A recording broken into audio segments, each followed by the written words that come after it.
Now, it's Red Eye Radio. Gary McNamara and Eric Harley talk about everything from politics to social issues and news of the day. Whether you're up late or you're just starting your day, welcome to the show. From the Relief Factor Studios, this is Red Eye Radio. All across America, we are Red Eye Radio. Good morning. Hello to those in the Central Time Zone and Eastern Time Zone. And good evening to those Rocky Mountain and West Coast. That's right. How's everybody doing? You know, on yesterday's show, when we were talking about the Democrats are attempting to make their party, this is because of their own words. This is not an accurate. Well, we are not accusing them of being stupid, but it's what they're attempting to promote, because we don't believe they're stupid. But they're attempting to promote the fact that, hey, we know the people that vote for us are idiots, but we're idiots too. Yeah. We're stupid too. And right. and it goes back to a couple of weeks ago. There's been a bunch of instances, but it all started when Gavin Newsom said, I don't know how to get a Social Security card. I'm as stupid as you. I don't even know where my birth certificate is. And Bernie Sanders, the same thing. I don't know how to find it. We did remind him, probably the records department in the city of Moscow probably has that. Right.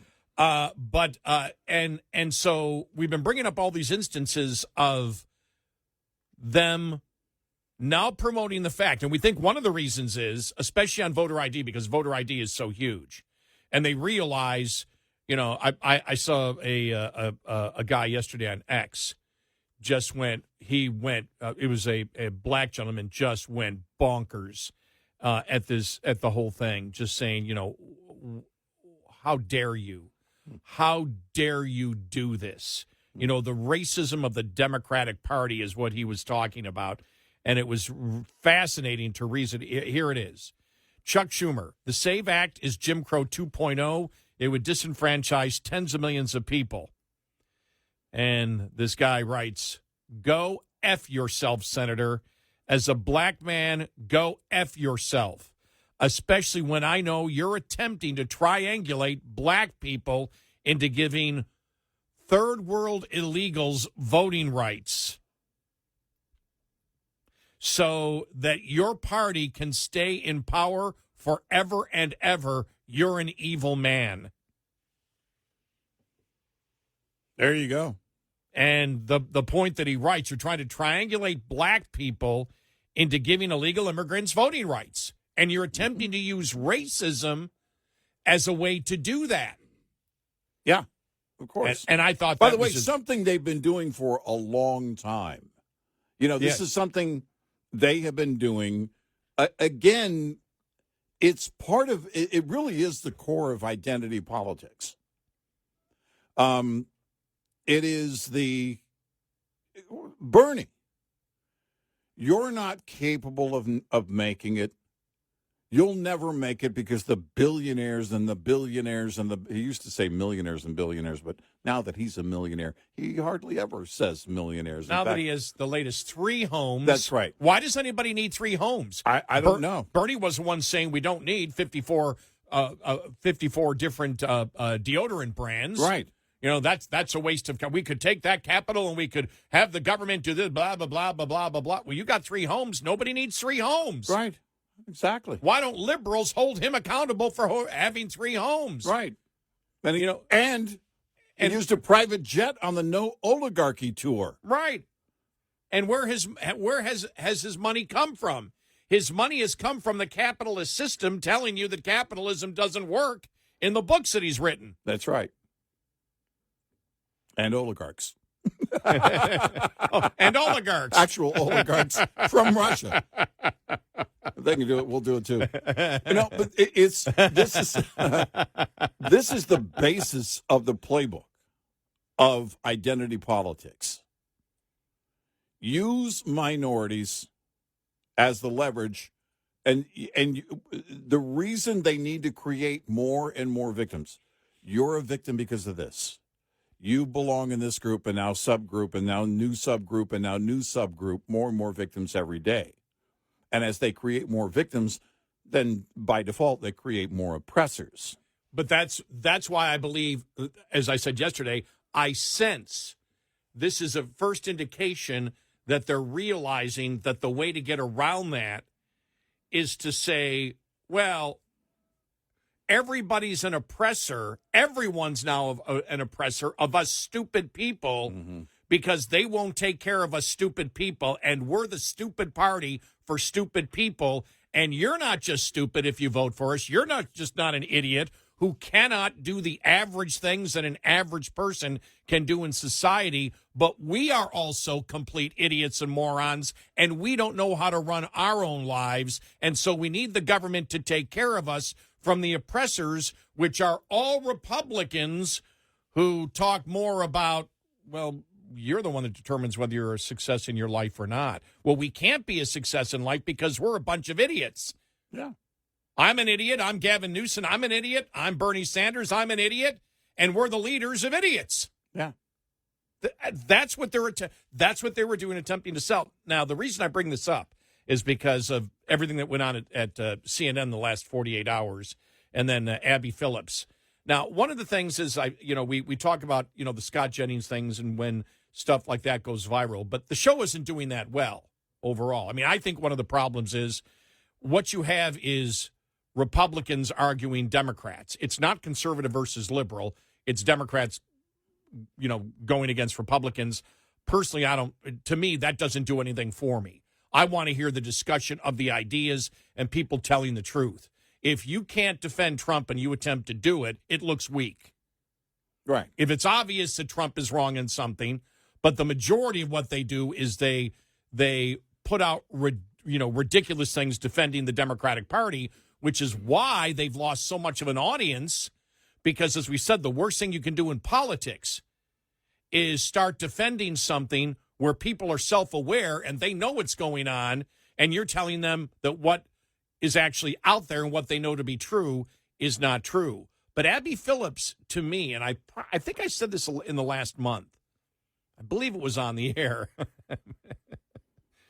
I say that because we're always... The show continues. It continues off the air. Off the air all the time. More expletives, but it continues off the air. Yeah. But with everything with that, I thought about this yesterday. I went, you know something? She's another one of them that comes from the point that I'm an idiot too and I don't know what's going on. Yeah. So I'll always question things with the bias that the Republicans are wrong and the Democrats are right. Right. This is the MO. It's if you think about it, it's kind of out of the Clinton playbook. Both Clintons, Bill and Hillary. I don't remember, or I signed it, but I wish I hadn't. And it's, I don't know. I'm stupid. It really is the same spirit of the Clintons, because at the end of it, you don't have to own up to anything, but you also get to, they think, from their mindset, they're not getting away with it, but they think they're getting away with, the people are stupid. Let's just play stupid. Let's be one of them. Well, let's be one of the common folk. You can throw Obama in. Remember gay marriage? Oh, yeah. I'm grappling over it. Everybody knew that was a line of, horse manure. Right. We all knew it. Right. But it was almost like, I'm just like you. Right. And then they realized I had college debt when I started as president. Exactly. I'm just like you. Yeah. But they didn't go far enough. And now it's to the point where, well, not only are we like you who vote for us, but we've always assumed you're a bunch of idiots who will believe anything, and you're just stupid, and now we're stupid. Yeah. We're the leaders. Yeah. We're the stupid leaders of the stupid people. That's right. Because we don't even know where to get our birth certificate. But Abby Phillips, I think, does the same thing. But what you saw at CNN over the last 48 hours is totally indicative of what we have said for the longest time, which we have said they're not journalists, they're political activists. Yeah. And this was what Abby Phillips said the other day about the bomb throwers in New York City. Here we go. We got it. Okay. Mamdani after an attempted terror attack against New York's Mayor Zohran Mamdani. And then she came out and said, to correct something that I said last night, the bomb thrown in New York City over the weekend by ISIS-inspired attackers was thrown into a crowd of anti-Muslim protesters and not specifically targeted at Mamdani. That wording was inaccurate, and I didn't catch it ahead of time. I apologize for the error. What do you mean you didn't catch it ahead of time? What are you talking? It's your wording. Yeah, you said it. It's your wording. Have you pre-approved what you have said so far today? No. We need to. In fact, I need to pre-approve what I say before I say it. I would recommend nobody approves anything I say. But it was interesting because you had that was one of the stories, the steak and lobster story, trying to make it sound like Hegseth was, eating steak and lobster. Right. And we'll get, Paul Begala. God, I always talk about Paul Begala, complete idiot. I'll never forget one of my first interviews when I got hired at WBAP locally here. And we had the Philadelphia convention for the Republicans. And he was a guest, and he had no idea how the school lunch program worked. I'll never forget, because that's when I was new to the station, and that was really what gave me the stamp. But I wasn't attempting to – I didn't know what he was going to say when I went on, and my goal was not to embarrass him. But I said, you don't even know how the school lunch program works. You're on my show. You're one of the lead Democrats out there, and you don't even have a clue how it works. He was angry. Well, there's many things. No, you're talking about it as if you're an expert. You don't have a clue. Right. And I will say this. I'm not trying to pat myself on the back, but the response was just mind-boggling. And it was like I was a hero for the day. But I was very well accepted by conservatives and Republicans on that day. He always reminds me of Chris. He's always reminded me of Chris Kattan from SNL. Paul Begala. I don't know why. He just has that weird, Chris Kattan in character would just have that weird smile, that bizarre smile, and it was almost creepy. And Begala's always had that. But you had Jeffrey Blair from National Review. What on earth is going on at CNN? And he just goes through that it's just not her. It wasn't one mistake. If you got the example, this was the talking point that everybody had to follow. It's hard to say that's not a credible allegation. Right. On Tuesday, CNN published its now legendary and since heavily revised human interest stories about the alleged terrorist, which began 2 Pennsylvania teenagers crossed into New York City Saturday morning for what could have been a normal day enjoying the city during abnormally warm weather. But in less than an hour, their lives would change drastically. Given how widely mocked that story was around the internet, CNN deleted the tweet associated with it and hastily rewrote the piece. You might have thought that was the end of it. Buddy, it wasn't even the end of it on their own network. Later that afternoon, CNN anchor Abby Phillip casually referred to the Gracie Mansion attack as an attempted terror attack against Mamdani, explicitly peddling the line that other more subtle headlines tried to merely imply. Maybe she was only reading off the teleprompter, you say? Fine. Then, so who wrote the script? But we're not done at CNN. The network's improperly hyphenated print reporter, Edward Isaac Dovere, wrote up a call between Pennsylvania Governor Josh Shapiro and Mayor Mamdani, characterizing Mamdani as a fellow target of political violence. If that wasn't enough, CNN contributor Anna Navarro capped it off by revealing at length her complete ignorance of any details of the case. This is, again, we're stupid. Mm-hmm. Characterizing it as an attempt against Mayor Mamdani in New York, who was raised Muslim, was he not? When a stunned Joe Borelli attempted to correct Navarro, she bleated, "But it was at his house." Yeah. Because I don't know if this sort of ignorance is ideologically driven down to simple pig ignorance or of a product of a black ops psychological experiment involving LSD in the CNN water supply. Well, you do have to wonder. You really have to wonder. Yeah, it's political activism, and they want to see if they can get away with it.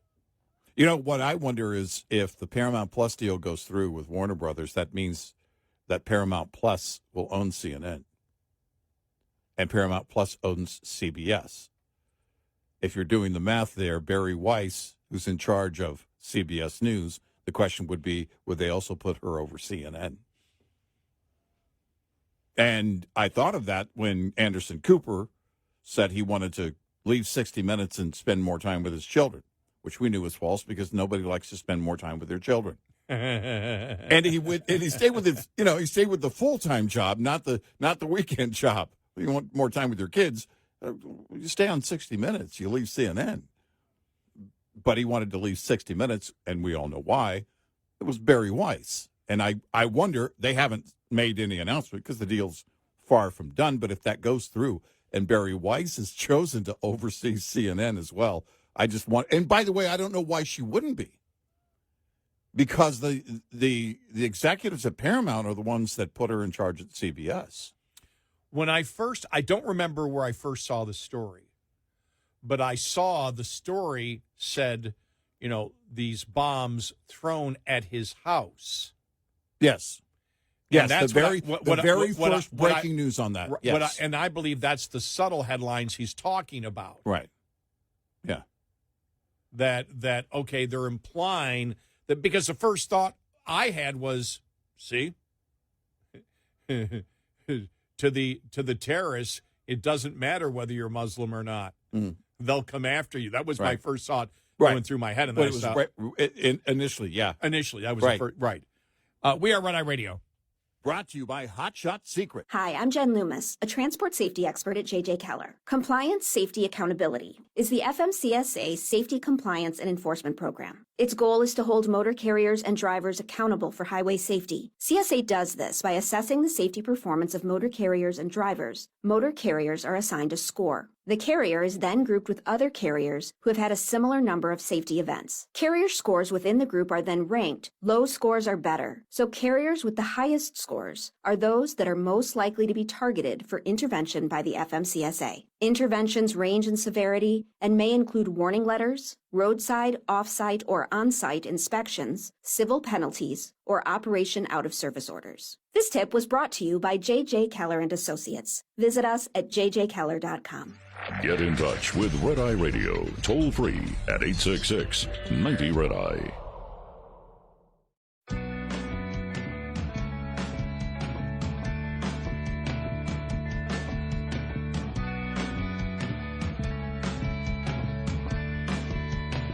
We are Red Eye Radio. He is Eric Harley, and I'm Gary McNamara.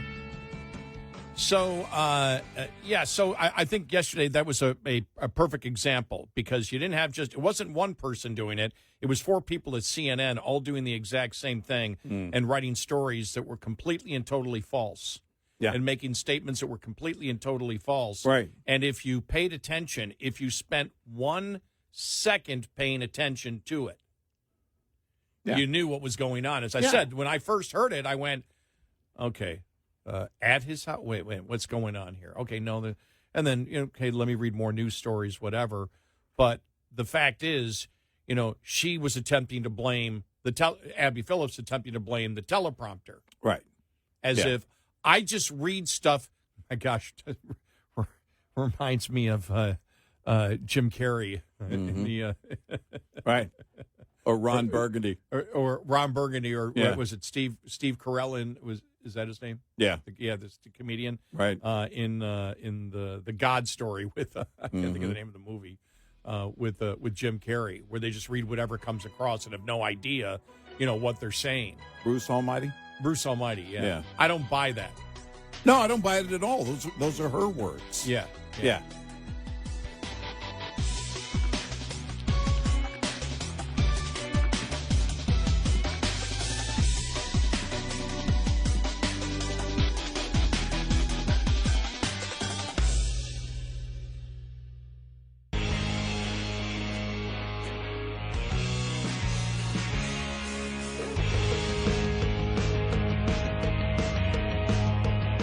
You're listening to Red Eye Radio from the Relief Factor Studios.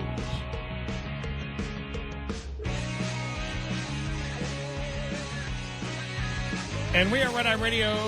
He is Eric Carney, and I'm Gary McNamara. And then the story came out yesterday. I think it was the New York Times that originally had the original story that the Pentagon spent. I think it was it was a total of $15 million on different things, and $6.7 million, whatever it was, on steak and lobster. And the left just went nuts on this. And let's go to this is again on CNN.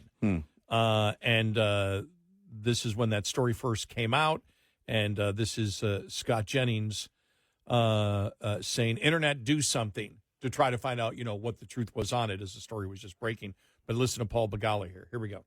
He has spent $15 million in 1 month for ribeye steak, $6.9 million for lobster tail, $225 million for furniture. He spent more in the month of September than most countries on earth spend in their defense. Paul, do you believe all for himself? Lobster tails? Do you believe while our troops are eating MREs? No. Do you believe the Secretary of Defense is personally eating all the lobster? Wait, he can't eat 16? Troops. Oh, really? The troops are getting lobster? Frequently. Yes. Answer is yes. It shows you, and again, this, and I'm so happy that it's Paul Begala, because I said it was 26 years ago, almost 26 years ago, when I had that discussion. The only time I ever interviewed him, he had no idea how the school lunch program ran at all. None. Yeah. He's completely clueless, and he's, screaming and yelling. I guess at that point it would have been at Republicans in the school lunch program. But there he is, completely and totally ignorant that no. One of the things is, and I think it was Luther Ray Abel of National Review, who was saying, "Wow," he goes, their ignorance is just their ignorance, and what they think of the military is just unbelievable. Well, and he goes, being in the Navy, he got out of the Navy in 2018, and he said no. He said when we would get the steak and lobster, that meant we were staying out longer. We weren't going home. Right. Yeah. And this is something that has been part, and he goes, this has been, militaries have done this, as he writes, for millennia. Well, it's a morale thing, but it's also a thing of, there are certain things, and I have family members who have shared this with me, certain things that are done for morale where those who are serving understand exactly what's going on. It's not like, oh, great, we're staying out longer. That means we get steak and lobster. Right, exactly. It's not that. It's not a celebration. They're not sitting around whining and dining. It's a simple morale booster. Saying we're going to feed you well, keep you warm, keep you dry, and do everything we can to keep you safe. Here it is. He said, it has been jokes up to this point, but I have to admit, this demonstrated ignorance of why the Pentagon bought these items is depressing, because it confirms what many veterans think. Far too many members of the public, specifically the left, are wholly detached from the realities of military life. Hundreds of the leading cultural, intellectual, and political lights haven't an inkling about deployments, extensions, and separations, which means that they don't know or personally care about anyone in uniform. That's tragic. We are abstractions to them, active duty deaths or suicides to be blamed on the opposition. The steak and lobster meal is a tradition in the armed forces, and it predates the United States by a millennia. In the U.S. military, the frequency of steak and lobster on the menu is largely dependent on the branch and operating conditions. While I was in the Navy from 2013 to 2018, the meal was one of foreboding, because we knew it meant an extension of our deployment. Right. And so this is what you're going to see from now until Election Day of this year. We're in election season now. So it's like, let's jump out of the gate with a lie, because you heard Begala. You're saying that they give the troops lobsters? You want us to believe Right. the troops get lobster? Right. And so what he is saying now, and he'll come, and you combine this with the whole CNN thing, and Abby Phillips, well, I was just reading it, and it was wrong what I read. Yeah. It's like, we don't have the ability. We don't have the ability to know what the stories are. We just read what we get and make an assumption, or we read what we get, as Abby Phillips said, without fact-checking anything. Yeah. And I do a national TV show, and I'm a victim in this, just like you. I'm stupid. I'm just a talking head. They just give it to me, and I read it right off the teleprompter, and I never do any fact checking or double check or sit there and go, is there another source out there? I need to make sure that I get the story right, like we all do every single day. Yeah. If you're in the media, again, that's the normal average thing, the minimum requirement. And Abby Phillips is saying, I don't know. I'm just like Bernie Sanders and Governor Newsom. They don't know how to get birth certificates. You expect me to know the news? I just read what's off the teleprompter, and I don't ever question it. And then here with Begala in his arrogance, in his coming out. Because if you're somebody who doesn't know, you're going, they probably don't give the military steak and lobster, right? That would be the first thing. Mm-hmm. Because it goes, what do you mean? You mean they don't give lobster to service people? Yeah, they do. First of all, what is it that they think the service people get? They get gruel. Yeah. They get really bad oatmeal. That's all they get. Well, one of the things that if you know anything about the military, especially when you look at, things like, the Navy when you're on a ship, and you see the sleeping conditions in there. Mm-hmm. It's, you're packed in. You may not see light. If you're not working upstairs, you don't even see the day a lot of the times. Food is one of the things that increases morale on a Navy ship, in a submarine. They talk about submarines all the time, how important it is that if you have, you're going to have a tasty meal. It means the world to you. The Navy specifically, I've seen a ton of stuff about, aircraft carriers, so many documentaries that are out there on it, where if you know anything about the military, they do. I never forget I saw a documentary on the Coast Guard, and it's like every Sunday or something, they have like a barbecue on the deck. Yeah. And everybody's there. Right. And, a lot of these times it's the officers that are serving the enlisted. Right. Yeah, it's a morale thing. As a sign of, we respect, what you're doing. But when Luther Ray Abel, he's making the point, they don't care. The military to the left is simply, this is something that we can use. If there's a death, we can use it against our opposition. They don't care. They don't care to know. They don't care to know how things operate. All they care is, can we use this to win?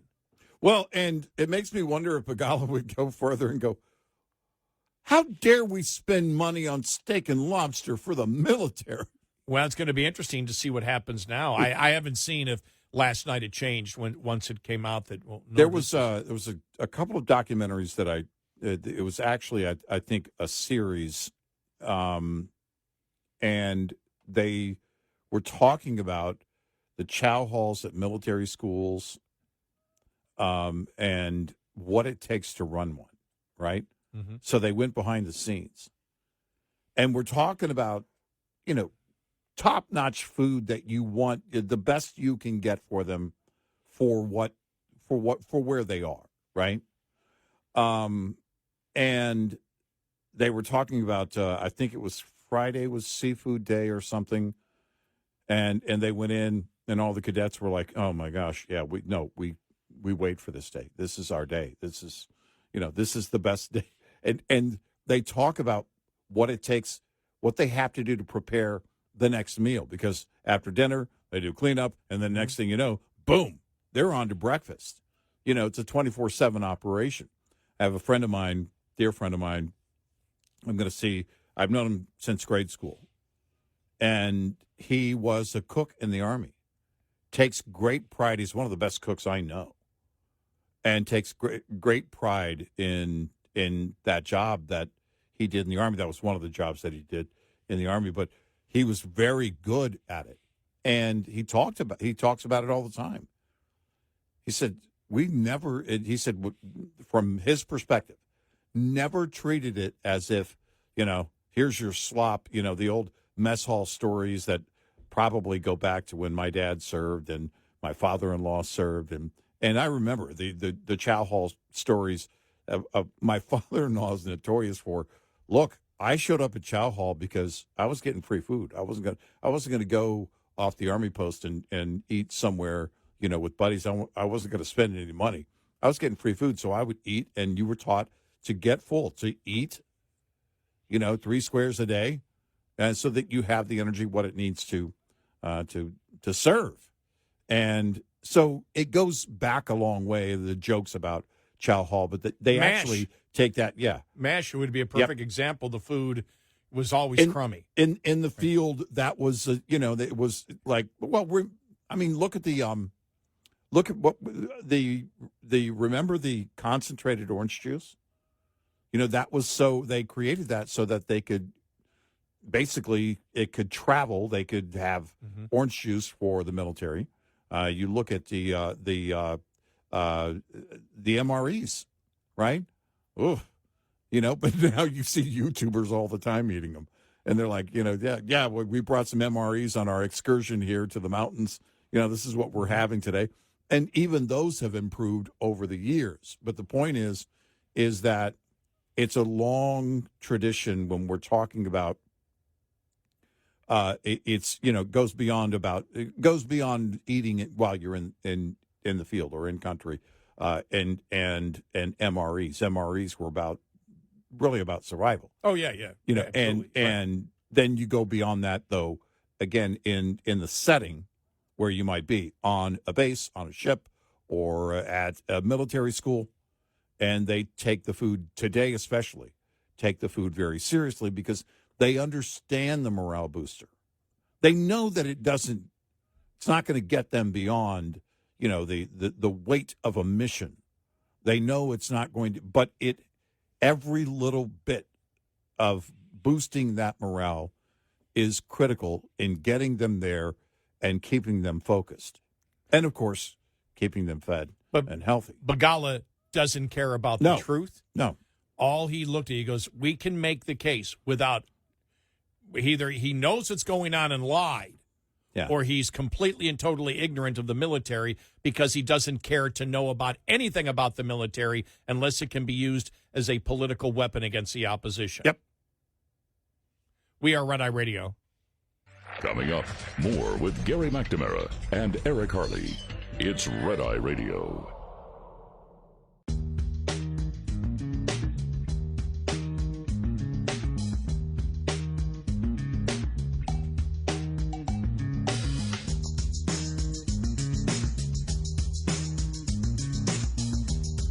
We are Red Eye Radio. He's Eric Harley, and I'm Gary McNamara. So here's a Babylon Bee on it. Yeah. Democrats condemn Hegseth for using money to feed soldiers when it could have gone to Somali daycare.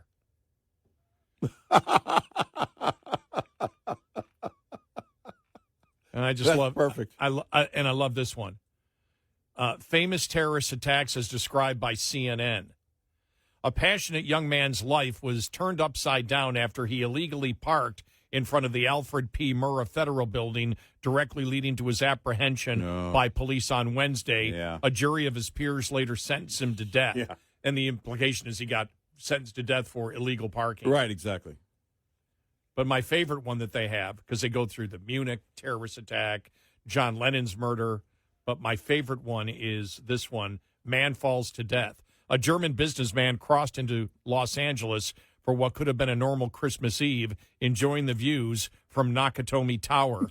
But early the next morning, his life would drastically change as he would fall from the top of the building while being confronted by a police officer. John McClane. Officer John McClane. Of course, the script from Die Hard there. Yeah, but I love it. But that's the whole thing. All these things are going to be mocked like crazy, and Begala should get, I don't know if he did last night. Yeah. But if I haven't seen it yet, it hasn't appeared online yet, and I didn't watch CNN. Of course, I was sleeping last night, so I don't know if Jennings was on and took him to task for it. Right. But he's completely wrong. But they don't care. That's the whole thing. Get a story, pound it that Trump is wrong. Right. And then just, okay, he's not wrong. We just move on to the next outrage and make up the next story. Exactly. Top of the Hour News is brought to you by House Products. Visit houseproducts.com. This is Red Eye Radio on Westwood One.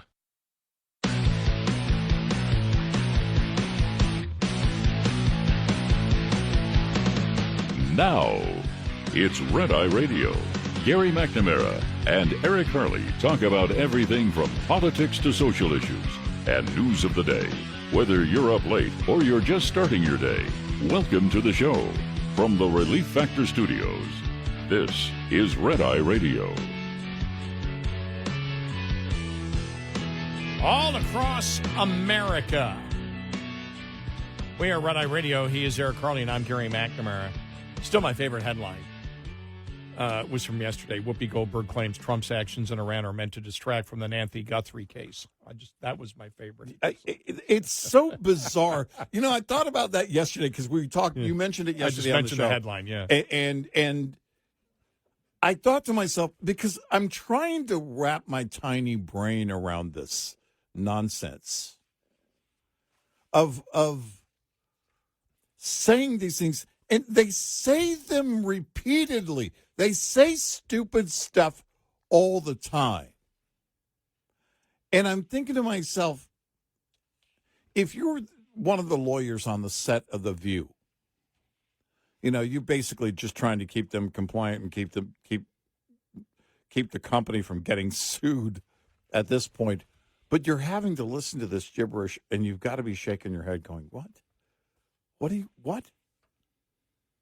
That this was, because if you were to say, the whole wag the dog thing on war goes back, decades, right? Yeah. But wagging the dog on the Nancy Guthrie case doesn't make any sense at all. It doesn't make any sense. Oh, I just don't know. I think to myself, do they just blurt it out? Does it? It's just no control, no throttle whatsoever, no brakes on the between the thought and then saying it out loud. It just falls out of their mouth as they're thinking it, is what it seems like. Well, here's one for you. All right. Not thinking before you say something that can be used against you later on. Graham Plattner, the Senate, the Democratic Maine Senate candidate, who's got his Nazi problems. As you've heard about that, the Nazi tattoo and the allegation that he's a sympathizer for Nazis. But this is my favorite here. Democratic Maine Senate candidate Graham Plattner suggested that opposition to transgender athletes in female sports was a result of an out-of-state billionaire agenda. Last week, Plattner spoke on a podcast where he was asked by the host about the topic being an ongoing issue for Democratic politicians, such as Maine Governor Janet Mills. Plattner admitted that it's an issue that he can't take seriously because he considers it propaganda. It is this whole campaign is funded by a billionaire not from Maine. The anti-trans campaign in Maine, Plattner said, it's funded by an out-of-state billionaire to make sure we have this discussion and we don't talk about raising his taxes. That's why it exists. Of course, that's ridiculous, as we all know. Yeah. As an example, Plattner recalled wrestling girls in high school, and nobody cared at the time. There was no uproar. That's wrestling, and that's about as like actual violence, Plattner said, although he added he won all the fights he had with girls.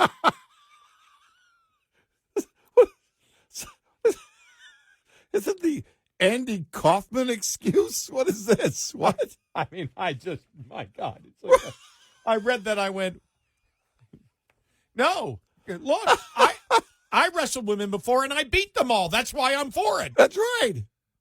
I was 10-0 We against. should all want this. I was 10-0 against women. We should all want this, and by we I mean men. What?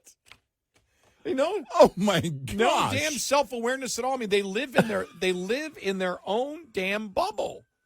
Who would ever say that? Look, he says it and then backs it up by saying, and on top of that, I won every fight. Right. Are you kidding me? This is a distraction from the issues that matter out there. Nobody really cares about this. Only a billionaire cares about the radical transgender movement. I know, because I wrestled women and I beat them every time. It's totally Andy Kaufman. He's trying to be Andy Kaufman. Oh, my gosh. I'm undefeated when it comes to wrestling women. You wouldn't believe how weak they are. You should stop talking, dude. Wow. That is just bizarre. Wow. Have we crossed over? Have we just gone into just absolute insanity land? Yeah. Is this what happened? You know, I've been saying my theory for a while, since COVID, actually, is that there was a parallel brain disorder. And it seemed to really ramp up during the COVID thing, where people just went bat soup crazy. And it just is getting crazier by the moment. They're saying these things out loud, and I'm just wondering, well, it's either that or recreational legalization. They're smoking something. I don't get it. I really don't. You know, I was thinking again about DHS funding. And I thought to myself, here we are. We're at war with Iran. We know that the regime sent out messages during the initial attack for sleeper cells to be awakened, for their proxies to go to work. And Democrats don't care. That is crazy, but it's also the Democrats. That's how insane they are. They don't care about the safety of the American people. They don't. ICE is funded. This is not about ICE. They want you to believe it is. Even Fetterman said it. Yeah. Basically, Fetterman, this is sort of stupid because ICE is funded. Right. So we're in a war, and we're saying we're not going to fund Homeland Security. Right. And unless we don't fund ICE, but ICE is already funded. It's already funded. It doesn't make any sense. And I don't, for the life of me, I don't get it. I really don't get it. How they think this is, and they really do. They believe it's working. Well, as we said the other day, they don't believe any of these incredibly radical positions that they hold. Look, when Plattner in New Hampshire. Yeah. Hey, I fought girls and I won. Yeah. So this radical transgender movement thing is not radical because I beat girls. Right. It can be done. I did it. Think about it. I mean, he's in such a bubble. He thinks that's a positive. Right. He's run bragging about it in the United States of America as a Senate candidate. Yeah. That's why all of this stuff, that's why if you listen to this show, that's why there's incredible laughter, not because of the actual issues, because these are all serious issues. The issue of terrorism is extremely serious, but the way the media is covering it and the way they're attempting to lie and BS to the American public rises to the level of comedy greatness. It really is right out of the Andy Kaufman story, almost literally. I wrestled women, and I'll let you know that I'm undefeated against women. I won. I don't see what the big deal is. Go sit down, ladies. Quit your crying. And by the way, you wrestle like a girl. Yeah. That is such insanity. It's far beyond laughable. I like that in the last couple of weeks we've been able to actually get into the minutia of legal things about the Constitution, because that's what I really love. The thing I like talking about the best is getting into the minutia of economics and how it really works, because I believe that we have a country that is a significant portion of people are completely economically illiterate. They have no idea how economies run. Mm-hmm. We know that a significant portion of America, at times a majority, depending on the polls, have no idea how the Constitution of the United States is set up and why it's set up the way that it is. Right. So I love talking about those things, but so much of the time,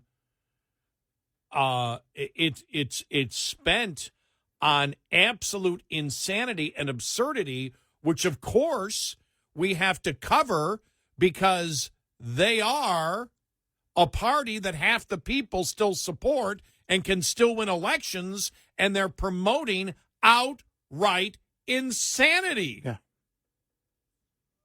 Yeah. I don't know. I mean, I sit there and think of these things. I go, wow, I don't know how long it's going to take me to get over this one or stop thinking and laughing about this one. And it doesn't take long. Yeah. Like I'm thinking to myself, how more bizarre can a Democrat come than Plattner in New Hampshire saying, this whole radical transgender movement thing is nothing. I know because I wrestled women and I beat the hell out of them. Yeah. All right, I added hell, but it's like, well, no, really but he's bragging, clearly bragging that I beat women in wrestling. Right. And you sit there and you go, just weird. And every day I come in and I'm like thinking to myself, how much more bizarre can they get? Now, we attack the Republicans when we believe they're not being conservative. Yeah. And we do it. And once in a while there's humor, but the humor, the insanity on the left, here's the thing. I have disagreements with Republicans and I have disagreements with Trump. Now, we explain them and we explain specifically why we disagree with them. Right. And we get into the minutia of it every single time. We never just say, I disagree with them because he's Hitler. Right. That's not how you're supposed to debate. You're supposed to debate by saying this person is wrong on the substance of the issue, and here's why they're wrong. Yeah. This, and this. Here's the issue. Right. Here's where they are on the issue. But because the Democrats believe, I mean, think about it. Plattner saying that, but then I got to go back to when we sat there it was 2 days in a row. Maybe it was 3 days separated it, but it was very, very close. It was in the same week when Governor Newsom said, I don't know how to find my birth certificate. And then it was like the next day, Bernie Sanders, I don't know where my birth certificate is. No. I don't know where my birth certificate is. What the hell are you talking about? Yeah. Of course you do. Yeah. You couldn't be a governor and you couldn't be a senator. It's just bizarre. You couldn't do all these things that you do that we've all had to do and show that we're citizens of the United States for enhanced license, for passports. They've got passports. They've had to show all this stuff. So they're lying, but they're lying by pretending that they're idiots. Right. And they're actually, think about the humor of that. We've gotten to the point in the United States where politicians go, how can I convince the people to vote for me? Oh, we've always treated them like idiots. let's be idiots ourselves. We'll be the idiot party for all idiots. You know, and we're idiots too. We're just like, they're always trying to be like the common man. Well, we are like the common man that we believe are idiots because we're idiots too. So idiots should only be led by idiots. They're actually trying to sell that concept to the American people, and half of the American people at this moment buy that. They say the debt is 38 trillion plus. Is trillion more than a million? I don't know. I don't know my math. I don't know my illions. Is that more than a billion? By the way, they could get away with that. I probably could see them. could. I could Yeah, see them trying right. to get away with that because nobody's screaming about the debt. A handful of us, and this is the approach now. Play stupid. It goes back to Gruber. Stupid American voter. Yeah. On Obamacare. He was caught on a hot mic saying that out loud. You know, the stupid American voter. They believe you're stupid. One of the chief architects of Obamacare actually said that out loud. Yeah. We knew we could get away with this because of the stupid American voter. Somebody wrote me the other day, he goes, you guys continue to call the Democrats stupid. I go, no, we're not. We're telling you what the leaders of the Democratic Party are saying, what they're communicating. Right. I don't believe they're stupid. No. I believe they may be willfully ignorant. Right. I believe they may want to avoid the facts because their emotion tells them one thing. I don't believe they're stupid. Right. No, we're not saying they're stupid. We're observing what the leaders of the Democratic Party have said. They're claiming to be stupid. Right. The rank and file, we've said it. In fact, if you listen to the show for any amount of time, we've said it. They believe you're stupid. We don't believe you're stupid. Now, you may be willfully ignorant, going out of your way to ignore the facts, choosing to ignore the facts. I believe you're capable of finding the facts. That thing in your hand that you carry all day. It'll help you. My vape pen? That's right. You'll find the new facts. Like, hey, there's nothing wrong with wrestling girls. My gosh. Who said in the last day, are they all on LSD? Was that today we said that? It could be. Someone was like, they're all, because we've said that many times. They got to be on drugs. They all got to be high. Oh, yeah. Somebody said that yesterday. No, It's like the left's all on LSD. It really, that just has to be the case. We are Red Eye Radio. This morning's USDA Farm Report is brought to you by House Products. Tested, trusted, guaranteed since 1920. Innovations to better detect microbes in irrigation surface water, such as irrigation ponds and lakes, and in turn prevent contaminants from causing foodborne illness in crops. That is the work conducted by USDA researcher Yakov Pachevsky and colleagues, incorporating artificial intelligence. Remote sensing and proximal sensing, including artificial intelligence to process results of measurements. Sensors emitting light waves both in water sources and through aerial drones collect data. AI crunching this data creates maps that break down contaminants at microbial levels. Pachevsky says while technology provides broader sources and breakdowns of information, cooperation of field-level farmers were also essential in developing detection methods that are more effective, cost-efficient, and quicker, with broader use and application of this tech approaching. I'm Ron Bain reporting for the U.S. Department of Agriculture in Washington, D.C. This report brought to you by Cenex Fuels and Lubes. We'll be right back with more Red Eye Radio with Eric Harley and Gary McNamara.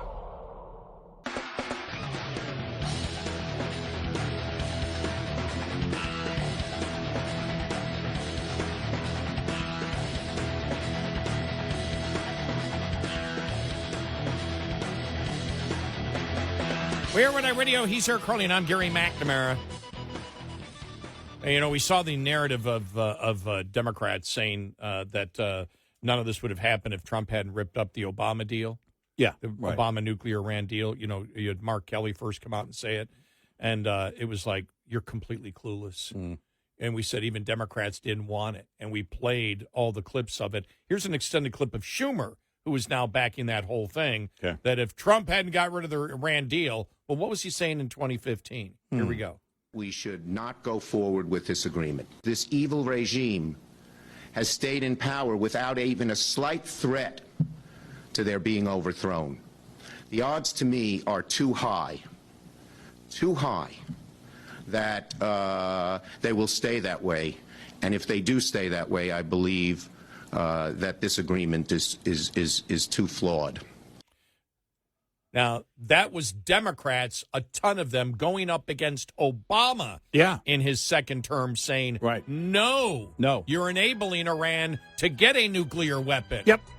And now they're claiming that Trump ripping it up. This is, again, they're the, as Bill Maher says, they're the ones who changed. I didn't change, they changed.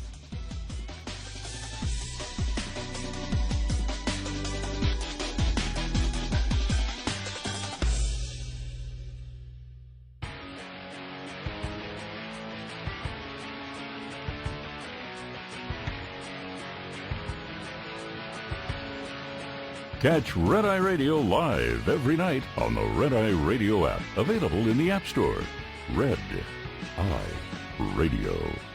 And I'm Gary McNamara along with Eric Harley. Coming up here in just a couple of minutes, a college where the student government pledging solidarity with the Islamic Republic of Iran. Oh, wow. Yeah. Yeah, more craziness on the way, but right now, I have a serious question for you. Is pain keeping you awake? We love that you listen, but you really have to answer that question. Changing plans because of your pain? Thinking about changing jobs because of your pain? Well, these types of events were happening with me. I was changing plans. There were times when I couldn't sleep because of my pain. After taking Relief Factor, it all changed. I started taking Relief Factor every day, and I think you should too, because there are things in life that are beyond your control.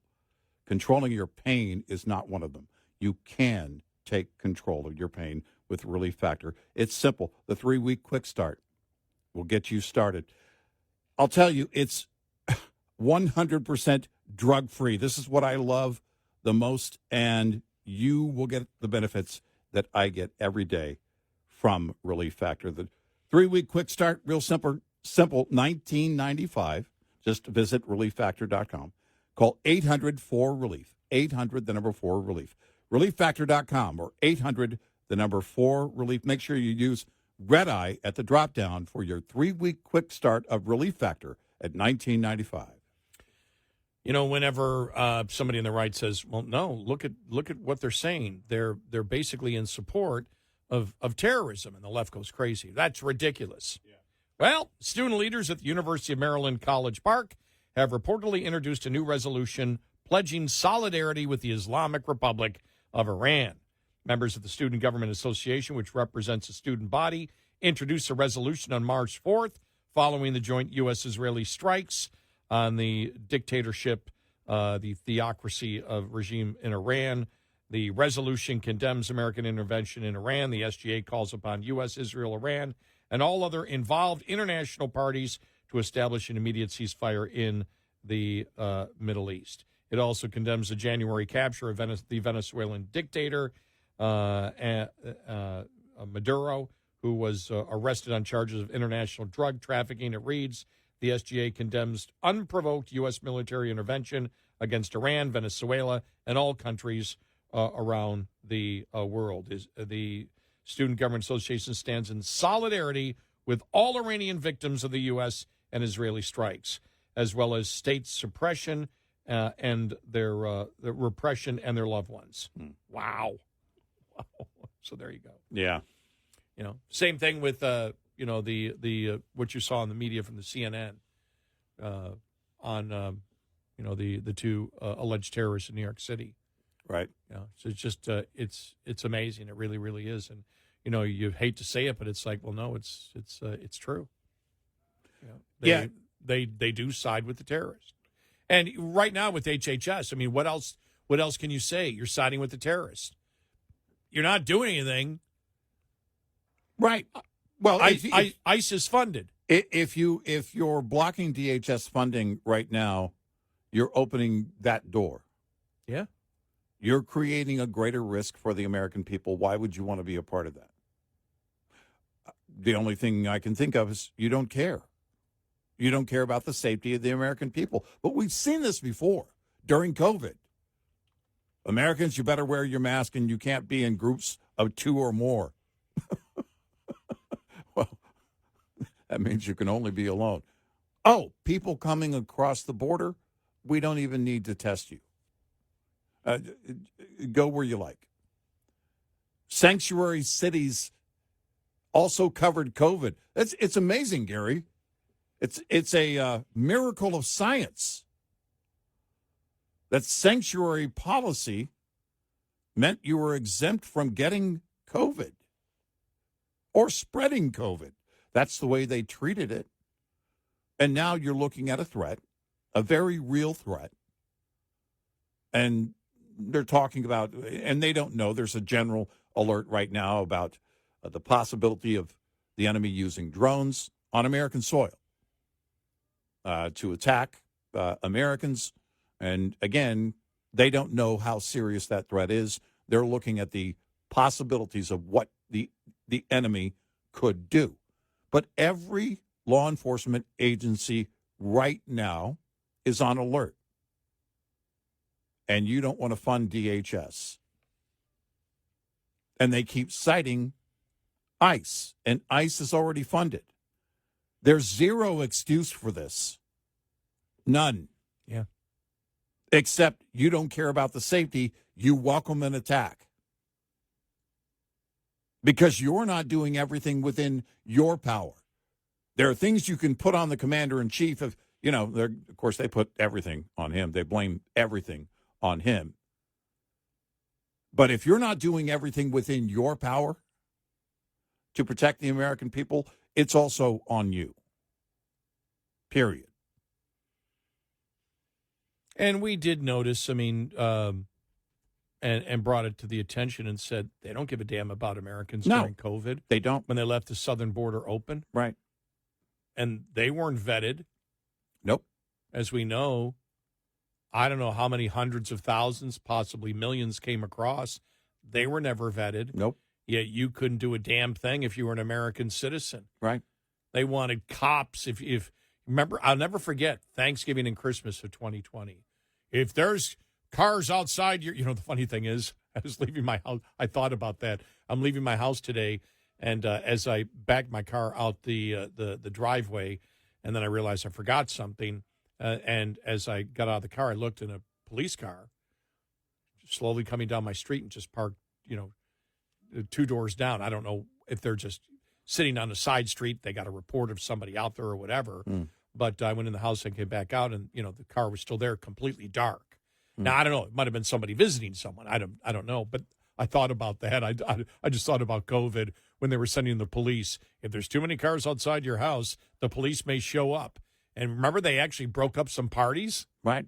Oh, well, remember Thanksgiving of that year. Well, we better not hear that you're having people over for Thanksgiving. And all the liberals were announcing, well, I'm not having anybody over for Thanksgiving. Yeah. We'll have virtual gatherings.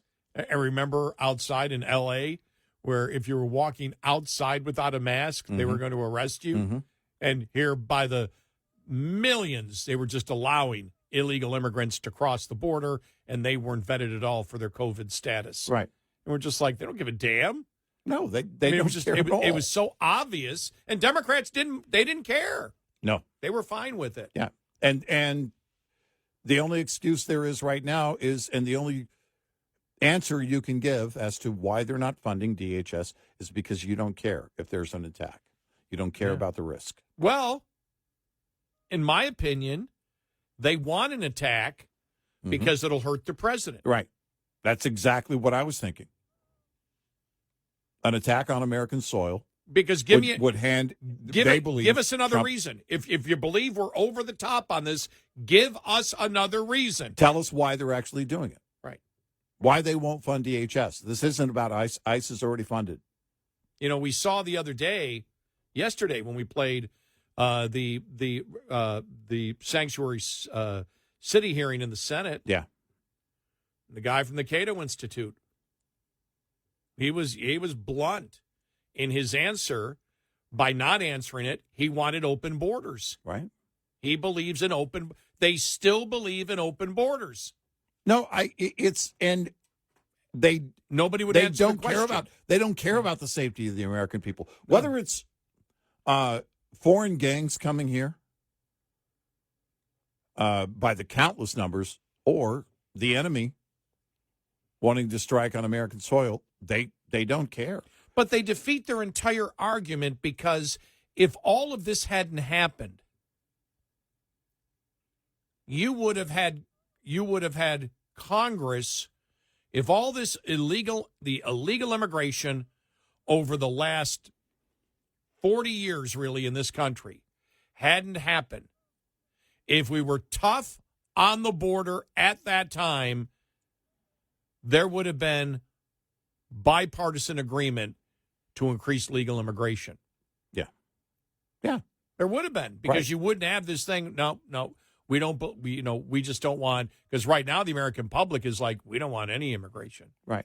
You're going to have it. I mean, Trump said it a few years ago. Mm-hmm. If we're going to boost the economy, if the economy is going to grow, we're going to need it. I was looking at there was a video. Was this one of the videos on YouTube, and it was about Central Florida, and they're just doing a thing about how Central Florida is different than the coast, and then they're talking about the agriculture economy. And this woman, it talked about, I forgot what town it was, but an agriculture town. She goes, "Oh no, we're dead right now." She goes, "The people that work are gone." She goes, "Trump made sure of that." She wasn't angry at Trump. She was just a matter of fact. Trump made sure of that. And so we can't get anybody to do the work that we need done here in this town. Right. It was like, and so, we would have had, one of the reasons that the unemployment rate stays low is because, what is it? About roughly 2 million people are now out of the workforce that used to be in it because they were illegal. Mm-hmm. Or 1.7 is the last number that I saw, but that was like a couple of months ago. Right. So it would be more. And that's why the unemployment rate stays the same, is because you've decreased the labor supply drastically. That's huge when you do that. Right. But as Trump said when he was arguing with Jim Acosta, no, we're going to have legal immigration. If the economy grows, you have to have natural resources, as we know. You need to have the infrastructure, natural resources, including the grid to deliver electricity and the infrastructure to deliver all other energy sources, and you're going to need people. Now we're being told that AI is going to make it so nobody's going to have a job anymore. That's still up for debate. Well, that's still up for debate whether technology changes jobs or just gets rid of all jobs. Well, because there's a combination of things that's happening. Businesses always, different industries trying to become more efficient. That's something that's always in play. But if you don't have the labor force, then you're forced to go to the next level and ramp up automation. We saw this in the fast food industry, where then fast food said, well, you know what? At the very least, apps and kiosks on ordering can limit the workforce that we have to have, especially if we're having to pay whatever it is in certain states, $15 an hour, $20 an hour, wherever they are, on minimum wage. So a shortage of labor is going to do the same thing. Whatever automation it might be, or AI that might be available to them, is what industry is going to use. And so you have a combination of things that's going to be in play for quite some time. And the president has been saying it, as you mentioned, for years now, since his first term, about legal immigration. But you can't have that conversation right now. People don't want to hear that. They don't want to have that conversation about it. Because right now, especially when on the jobs front, you're not going to win that. Even though there's a mismatch, people aren't going to, that need a job aren't going to go work in the ag industry right now. It doesn't work that way. But if you open up visas to support the ag industry and get workers here from other countries, people still start screaming. Even though they're not going to do that job, they may be looking to have a job themselves. They're looking at the big numbers game. They're looking at the wider picture. And that mismatch in skills or desire to be in that industry is, what's at play there, but it doesn't matter. You can't have that conversation about work visas at this moment. You just can't. We are Red Eye Radio. Get in touch with Red Eye Radio, toll free at 866-90-RED-EYE.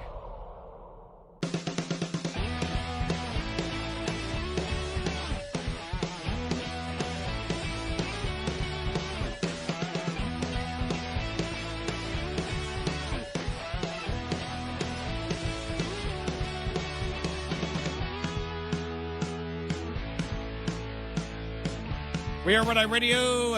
He is Eric Harley, and I'm Gary McNamara. Thanks so much for being here. Interesting, the story that came out yesterday about Iran saying, that they might, release, watch out West Coast, they might release drones, exploding drones, and the president said we're looking into that. Be interesting to see whether they even have the capability to do that or whether it's just an idle threat, because they're looking at, okay, how can we change the policy? They look at it and they go, they've seen the president. They have seen the back and forth. They've seen the different messaging coming out of the White House. Right. And they're like, we need to change the narrative here. And so let's say that we can attack, even if they have no ability to attack California, we're going to do that because this president is giving out different messages. Let's put it this way. Right. Yeah. Contradictory messages over the last couple of days. We're almost done. Haig said, no, we've got a lot more to do. Mm-hmm. These differing messages, and they're like, okay, what can we do? Yeah, even the president said yesterday, there could be a lot more to do. It's kind of all over the place. And Iran can put a lot of fear into hearts just by saying whatever they want to say. Yeah.